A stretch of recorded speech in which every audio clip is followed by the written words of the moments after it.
Hey, what's up, Eastown?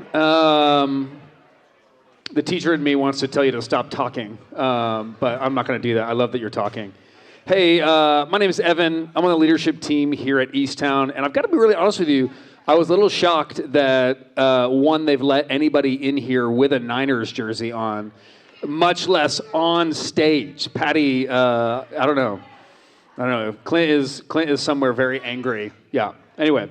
It's super fun. I get the opportunity to speak today, and I'm really excited about that. Usually, like I said, I'm over with the kids, and I love those kids, but I also love you guys, so I'm excited to be here.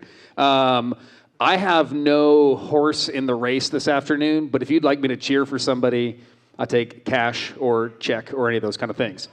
So if you were with us last week, we had an awesome Sunday celebrating 6 years at Eastown.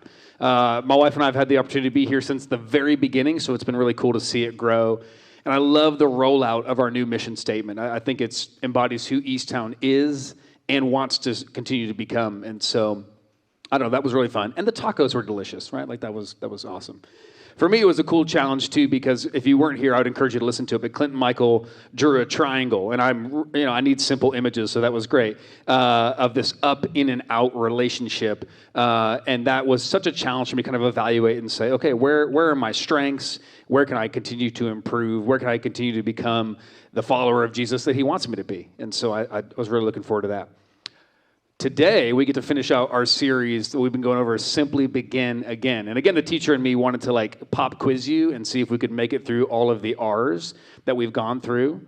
And so I'm going to do it. This is a bit of a whim. Can anyone remember the first R of the week? You can shout it out. This is a safe place. Remember. Well done. Okay. And then week 2 of the series, we got remember, and then we had close. Restart. Well done. And then last week we had refocus. Well done, you guys. An A for all of you. So we're going to keep going in the series, and I've really enjoyed this, right? This kind of, I get caught up in New Year's resolutions and goal setting sometimes, and I think those are good, but usually come February, I'm kind of off the train. I've got to redo them. And so to keep it simple was something that really kind of resonated with me. But today, the last one is revelation. And maybe if you've grown up in or around the church or are familiar with some of that, maybe the first thing that pops to mind is the last book in the Bible. And you're like, what is about to happen in here on a Sunday morning? Because I'm going to be honest with you. The last book of the Bible is very confusing. There's a lot of imagery. There's a lot of what? And there's a lot of people who argue about it a lot. And today we're not going to do that. Today we're not going to argue about that. That's actually not what this message is about. But we are going to finish our series with this idea. And like anyone who's asked to speak and then given a topic on what to speak, and it's just one word, I Googled the word and looked it up in the dictionary. So check this out. Here's the definition for revelation. Revelation means the divine or supernatural disclosure to humans of something relating to human existence or the world. That's a wordy definition, and maybe you're like, oh, I don't know what that means. What I really want to wrap your head around is that idea of a divine disclosure, that we are going to be given a glimpse or kind of a sneak peek into that. That's that idea of revolution, that our eyes will be opened up to something. And so today I'm going to take you through a few things. We're going to talk about ultra running. We're going to talk about ancient kingdoms, and we're going to talk about end-of-the-world paranoia. It's going to be great. Are you ready for this? Okay, nobody got up to leave, so that's a win. All right, so let's do this. All right, first point. The end is near. The end is near. Now, I thought about doing that in kind of like a ooh voice, right? And maybe in your mind, you can kind of picture this idea of these people on street corners, and they've got signs, and they're like, the end is coming, right? And the reality of it is that it is. If you believe in the scriptures, it does predict and prophesy that Jesus is going to come back and set things right. In fact, in Matthew chapter 24, Jesus is talking to his followers, his disciples, and he's talking about what the world will look like when it ends, right? And there's like wars and division and hatred and all these crazy things, these natural disasters. And there tends to be two approaches when it comes to the end of the world. Some people get really dismissive. They don't think about it. They just live in the moment, right? And then there's another group who get really, really into it. And maybe you've seen this. Like check these out, right? The end is near. The global warning, all these things about, hey, when is it going to happen? What are the signs that all of a sudden everything will fall into place and the end of the world will simply just be there? And the faith culture that I grew up in was actually a lot like this. If you go back to that slide, was a lot like this in that they were a little obsessive about it. Now, there are some groups of people who are like trying to predict a day, and you'll see like the billboards as you're driving by in the Midwest on the highway that's like, March 23rd, 2014, Jesus is returning.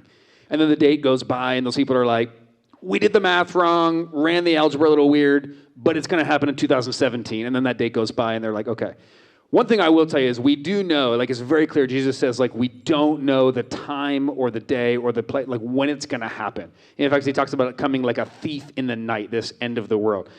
But people get really paranoid about it, right? Like this was literally my childhood in the church I grew up in, right? That Left Behind series and movies. How many of you remember that from that time?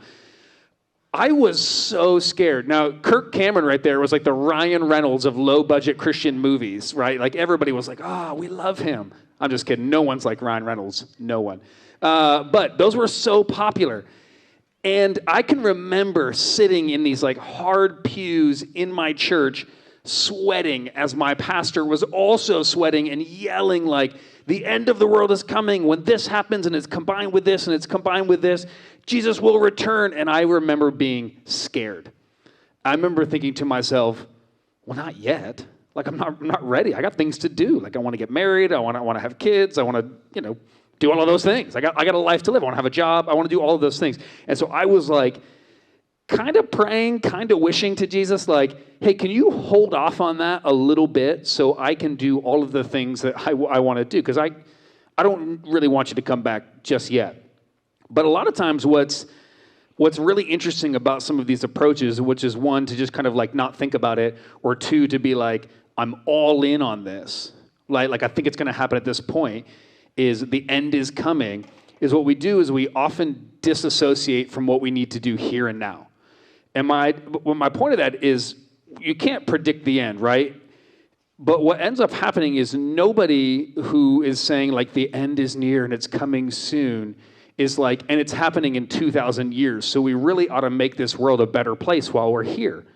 It almost becomes this kind of like, well, the end is coming, so I don't have to worry about all of the things that are going on, right? I don't have to engage in the issues of this world because Jesus is coming and he'll clean it up.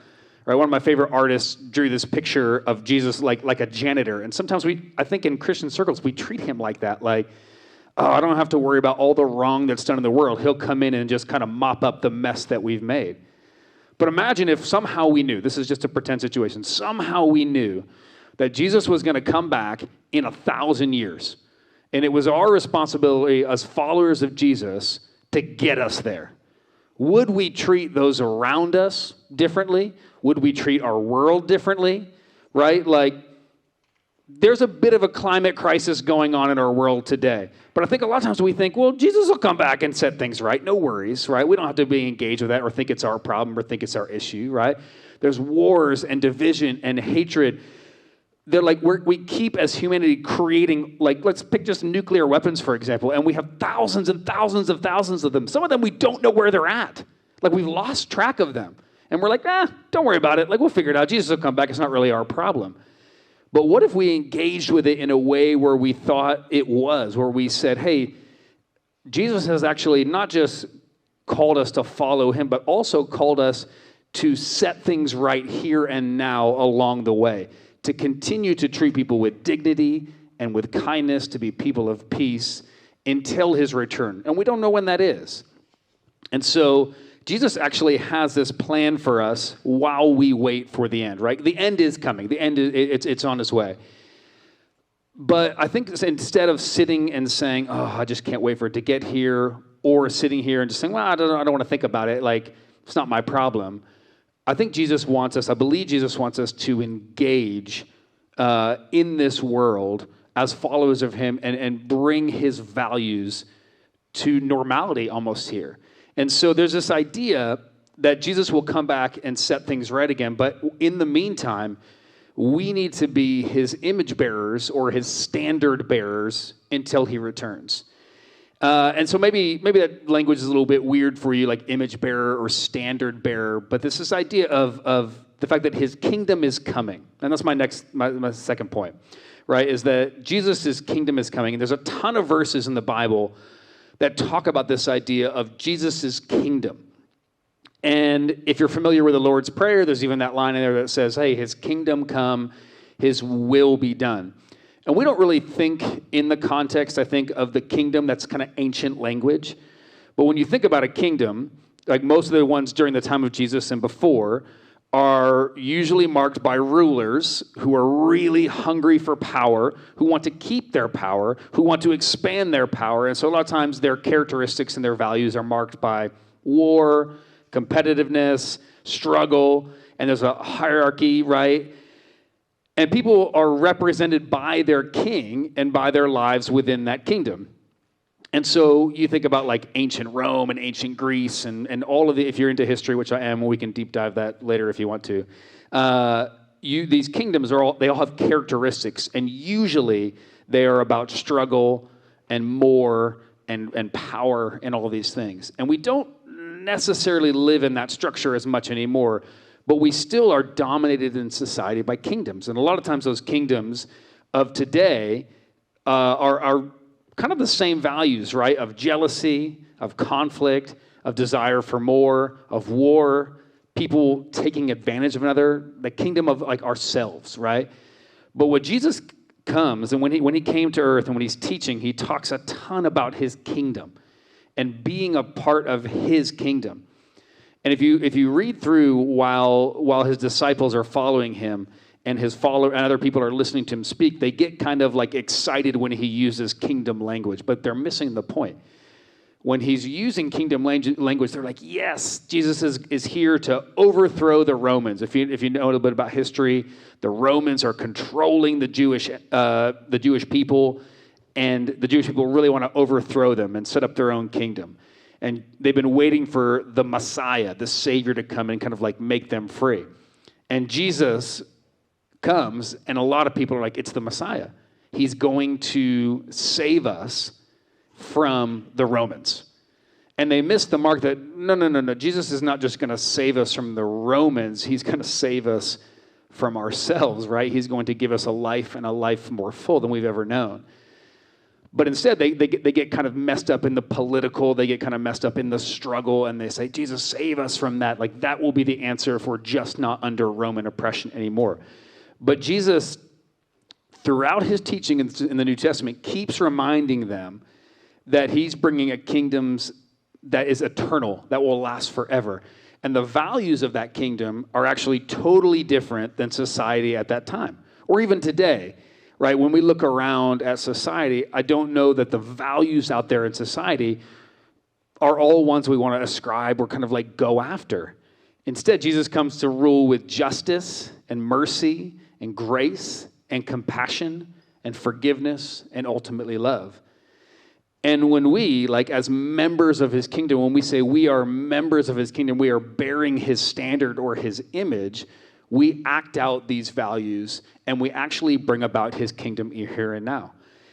And that's really the point, right? Is when we do those things, when we meet conflict and strife with peace, when we treat people who maybe society has deemed as unlovable or invaluable, as valuable, as loved, we get this little revelation, this little glimpse, this little sneak peek of actually what his kingdom will be like. We get to actually act that out and bring his kingdom here. One of the best things I've heard from a teacher and a theologian is this idea of Jesus' kingdom is now and also not yet. Like his kingdom is coming, but we can actually be a part of bringing his kingdom here by how we treat other people, by the things we chase after, by the things we put as important, when we reject maybe the society's importance of jealousy and strife and more and consumption, and we say, hey, I'm going to actually follow Jesus and embody his teachings. A theologian a while ago, he's kind of old, a guy named Walter Rauschenbusch, say that 10 times fast, said this: the kingdom of God is not a matter of getting individuals to heaven, but of transforming the life on earth into the harmony of heaven. And then one of my favorites, who we just celebrated a couple weeks ago, is Martin Luther King Jr., who says, when we see social relationships controlled everywhere by the principles which Jesus illustrated in life, trust and love and mercy and altruism, then we shall know that the kingdom of God is here. We can be a part of bringing about his kingdom in the here and now by acting out these values and these principles that Jesus taught us of love and trust and mercy and altruism. There's a verse in Revelation, I will go into that book a little bit, 21:4. And it goes like this: he will wipe every tear from their eyes. There will be no more death or mourning or crying or pain, for the old order of things has passed away. The old order of death and destruction will end one day. At some point, the injustice you look around and see in this world, the conflict, the war, all of those things will go away. However, I don't know when that is. And instead of approaching it with like, okay, let's just get through these things and turn inwards and kind of hunker down to get through it, we can actually model how Jesus lived, the way that he treated others, and actually begin to turn this world upside down for him. We can be a part of bringing his kingdom here. And like I said earlier, like I grew up in this very specific faith culture that talked a lot about like getting out of here when we die. Like, hey, Jesus is going to come back. He's going to rescue us, take us up to heaven, and everything else, like, that's just going to be gone, and we're going to go hang out in heaven forever. And I remember as a kid, like probably like 9 or 10 years old, sitting in the back and being like, that sounds appealing. Like, sign me up. I don't want to do the other stuff. But it actually didn't change much of my life. There wasn't a part of me that said, okay, so I'm going to actually begin to follow Jesus and act out his principles and things like that. I just kind of didn't want anything bad to happen to me, and that sounded like a good thing. So I signed up for it. But what's actually really fascinating is if you look at the scriptures, if you look at Jesus' teachings and the way that he talks about the end of the world, is he's actually like heaven is coming to earth. Jesus is going to bring heaven to earth one day. If you almost think about it like, if any of you are into construction, I'm not, and you think about it like this old broken down house, and somebody comes in and renovates it and turns it into this beautiful place, and you're like, that's incredible. How did you do that? I almost want you to think about the earth as that kind of old broken down house full of injustice, full of conflict and strife and pain and brokenness. My guess is that everybody in this room is walking through something and thinking to themselves, this is not the way it should be. And I'll tell you that you're right. It's not the way it should be. When God created the world, when Jesus came, he didn't come to like just be the status quo. Like, hey, this is kind of it is. There's just pain and suffering and brokenness. Jesus is going to come back and set those things right. He's going to renovate the house a little bit here and set it back to where the world, heaven is here, and it's known for justice and mercy and a lack of pain and no more sorrow and no more tears. I don't know when that day is coming, but the era is coming where it is one of peace and human flourishing and justice. And I'm excited about that. So the question you might ask yourself is, okay, so I know the end is coming, the end is near. I remember the guy with a sign being like, ooh, the end is near. And I know that Jesus wants us to be a part of his kingdom, right? So what does that mean? Like, what do I do now? What are kind of the steps I should take? And so I like practicality, so I'm going to give you a few. One is, the big thing I want you to remember is that you are on a journey until then. A few years ago, before I had kids, I got super into ultra running. And so if you don't know what ultra running is, it's running like long distances where people look at you afterwards and be like, what the heck is wrong with you? Why did you do that? And I got a lot of that. And so I was got into these running these races, and actually what's cool is when I run them at points where I'm doing okay emotionally, which is rare. There's a lot of parallels actually between our walk with Jesus and these races, right? And what ends up happening is I run these races, and sometimes they're like 30 or 40 or 50 miles long, and you're running, and there's always a point in the race where you say to yourself, I just wish the end was around the corner. I just want to be done with this. This is miserable. I'm in a dark spot. I just want it to be over. And I get that. But Jesus, I don't know when he's coming back. I don't know when he's going to come back and set things right as they should be.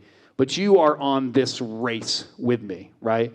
And so I want to give you some practical steps as you're running this journey, as you're running this ultra marathon race, to maybe apply to your life, to maybe practice out, to help you kind of get through it. And the first one is this: is to get help from others, right? You need community. You cannot be on this journey by yourself, and sometimes in these races, there's this thing called aid stations. If you ever run a race, there's a tent in the middle of nowhere in the woods. You're running on these lonely trails. You haven't seen anyone for hours, and you're like, what is life and what am I doing? And all of a sudden, you'll come around a bend, and there'll be a little tent, and there'll be volunteers, and they'll start cheering for you. And then you get up there, and there's tables full of food and things you can drink and all kinds of, it's amazing. And you're like, this is heaven on earth right here. And you can eat, and you can. It's just amazing. And then you go out to the next leg of your journey, and you keep moving on. And I think there's a lot of comparisons between the two, right? No matter how dark of a spot you are, there are aid stations for you. I know that sounds funny to put it that way, but Eastown Groups is here for a reason. I want you to think about Eastown Groups like an aid station. You're going through life. There's all these challenges and all these difficulties.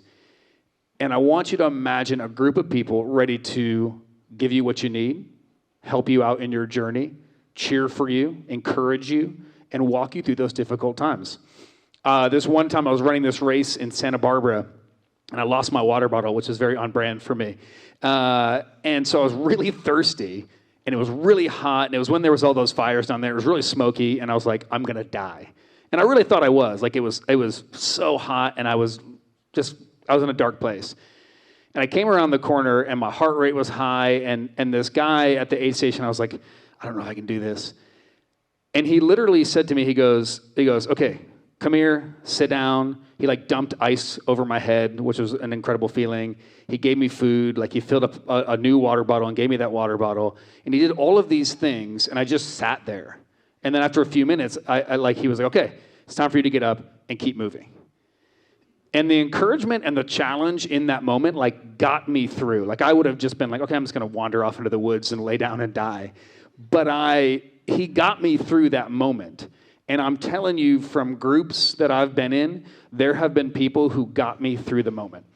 I don't even know if they always know they get me through the moment.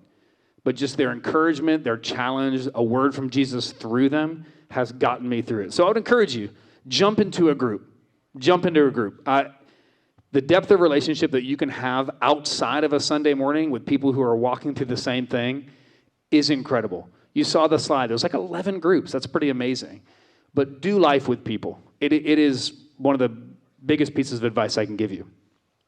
All right, the second one is rest. I know that sounds funny, right? You're talking about doing this race of life or this run of life, and you're telling me to rest. But there is a piece of that where you do have to take rest. It might be building something into your schedule on a weekly basis. We've talked to Eastown before about Sabbath, about taking a break once a week, maybe from digital stuff, taking a tech break, and actually just resting and relaxing and being with Jesus. There's this race in Tahoe where you run around Lake Tahoe. It's on my dream bucket list, and it's 200-something miles long, and you run around Tahoe in one time. But what's interesting is there's stations along the way, and what they make you do is stop and rest. So you hit a station, they say, okay, it's time for you to sleep 2 hours. And you just lay down on these cots that they have, and you sleep for a little bit, and then someone will come and wake you up, and then you get up and you keep running. which is fascinating but what they've said is, yeah, that's a massive feat of human capability, right? To be able to run around Tahoe. But you physically can't do that unless you take a rest. And I would say that sometimes the pace at which the world tells you to live will destine you for a breakdown in the same way. There has to be someone who comes along, and right now it's me, who says to you, stop and take a rest, right? You can get up and keep going after things, but we have to rest. It's the way God designed us.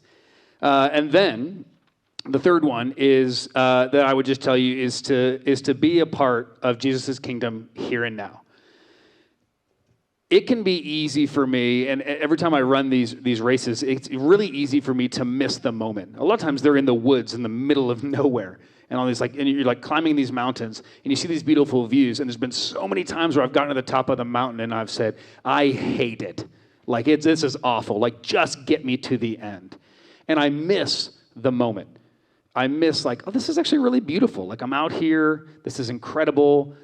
But I'm in such a dark spot that I miss the opportunity to just be in the moment. So my encouragement to you, my challenge to you, is to be in the moment. Keep your eyes open for what maybe God wants you to do and how you can advance his kingdom. It might be in your workplaces. It might be in your families. It might be with your kids if you have kids. It might be with your friends if you have friends. I hope you have friends. I can be your friend if you don't have one. Jesus is calling us to something and wants us to have our eyes open to the moment, but we miss it. We miss it because we're maybe in the dark place, right? And so my encouragement to you with those three things is put those into practice. I think that's where the bread and butter is. I really do, is in the practice of how we actually engage in these things in the day-to-day. I'm going to leave you with a passage in the Bible from Isaiah. And Isaiah is like somewhere in the middle of the Bible-ish, if you cracked it open. And he's this prophet, and he's talking about the end. And so I want you to just sit and relax as I read through this. This is a little bit longer, but we'll be okay. Pay close attention now. I'm creating new heavens and a new earth.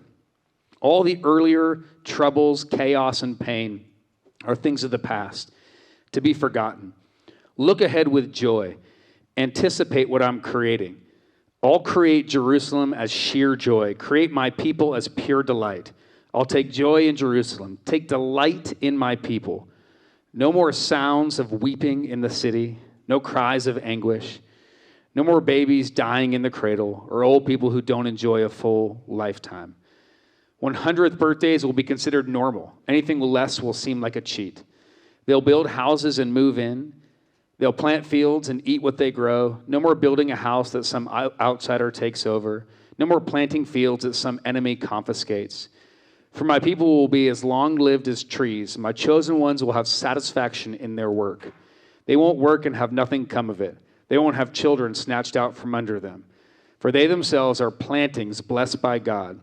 With their children and grandchildren, likewise, God bless. There is a moment, there is a time when Jesus is coming back to set things right, to make things beautiful again, to release us from the chaos and the pain and the challenges and the difficulties that this life has, that this world has.